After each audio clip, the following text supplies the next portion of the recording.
Howdy folks, Doc here with Last Best Tool, and the company ModRight used to be known as Backcountry Cat. It was started by Ben Grice in Greenwood, Arkansas. Makes outstanding modifications for the Leatherman platform across a bunch of the different designs, and I'm going to show you a couple of them for the Surge here and one for the Skeletool, and I'll be doing more with the Leatherman Wave Plus because I got a pile of stuff from him to try out, and here's the Leatherman Wave stuff. You can see, but I did load up my Skeletool with the hammer here and made a few mods to this Leatherman Surge. Now, there are about 10 mods available on the Etsy store that is known now as ModRight. And in fact, check out this. This is the way the hammer arrived from ModRight. It had some washers and O-rings on there, but he's not only modding the Leatherman platform, he's modding packaging. I think that's pretty cool. It's a usable tool container. But anyway, so on the Leatherman Surge, the Skeletool, you can see what an original one looks like and then what that hammer mod looks like. And the hammer is actually pretty cool. This is where I first started using the hammer. It was in the Leatherman Mutt.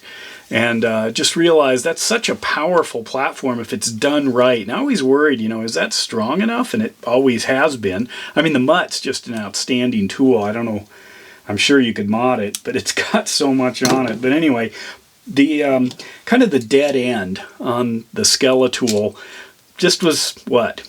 A lanyard hole and a sort of a carabiner bottle opener. But a lot of emptiness. This really does take it next level. Skeletool is designed to be, well, a skeleton tool, just the bare necessities. And I like the CX version. I think it actually weighs more than the regular version with that carbon fiber insert, but it had a better blade steel. But anyway, super simple design.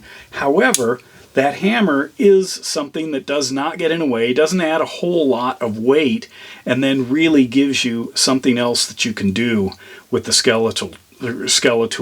But take that, put it on steroids, look at that thing, and you've got the Surge hammer. Now the Surge is a very large platform to work with, and this hammer here did create a few other challenges. And if you watch, I'll put a link below both to the Etsy site and to some of Ben's videos so you can see the process. This didn't happen overnight, and there is a ton of engineering here, which is understandable because Ben's a mechanical engineer.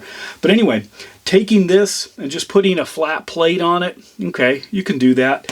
However, here there's a series of tools, and if you just have that flat plate, you've just knocked out a whole wall of tools here. So instead, this is now modified. You see the little hook there, so if I push the lock, I can open this up and then I can access the tools. Now I've been playing around. I didn't mod it the same way that most people do because I put the can opener back in because I do like that. And I am somewhat restricted here as to where things can go. What I started to do was wonder, how much do I actually use certain pieces? Yeah, it's neat that they're there, but how much do they actually get used? And I actually do use the can opener, bottle opener thing quite a bit. And I use the small screwdriver way more than I use the large one here. So that took off. The awl, surprisingly, I do use that. I haven't snugged this all up yet.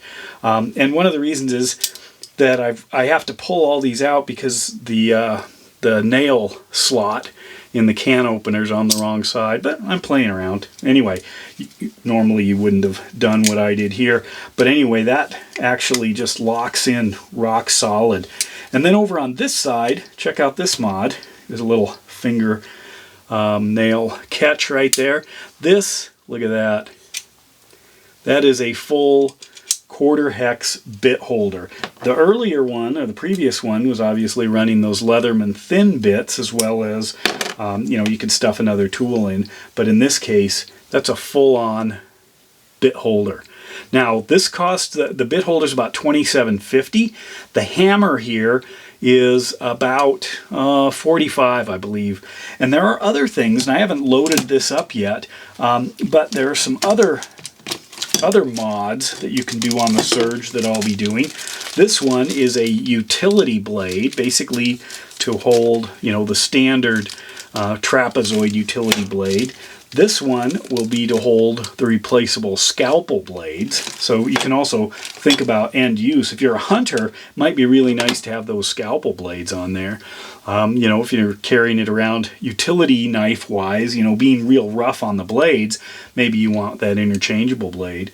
And there are a few others. The bit holder, by the way, was $27.50. I think I mentioned that. The utility blade design, if you want this thing, it's about $34, and then the scalpel is about $34 as well. And there's a ton of engineering in those. They didn't just, you know, throw it together and say, hey, this kind of works. There were many, many prototypes and testing. So anyway, those are a couple of the mods that I've done so far. I'm looking forward to doing more, and I'm really looking forward to diving into those Wave Pluses. The Wave is just an outstanding platform, so I have to get a couple of each, you know, to know where I started and where I'm headed. So without this, here is a regular Surge, so you can see, I'll do a comparison. This is what was there. You had the can opener and the thin bit right there, so that was what has changed, and to me this is quite nice. If you stick a longer bit in there, it's not going to be able to close, but you can certainly drive those, and it does have that lock, but you can't close the pliers. So there's that. And then if you take a look at the hammer side, right here, so that's what's going on this end. Pretty cool. And then I modified the blade set. This is the original. Pop these out. And pop these out. Let me release the hammer here. Sorry about the dogs. So that's what's changed quite a bit. Actually, if you notice this, there's the awl on this one, snapped off. But anyway, so I'll be doing more with the Leatherman modding, playing around, and with ModRight. That's ModRyte. It also shows up, you can find backcountry CAD stuff as well. And I'll put up his YouTube channel in the description as well as the Etsy store. But it's pretty cool thinking about taking these things next level.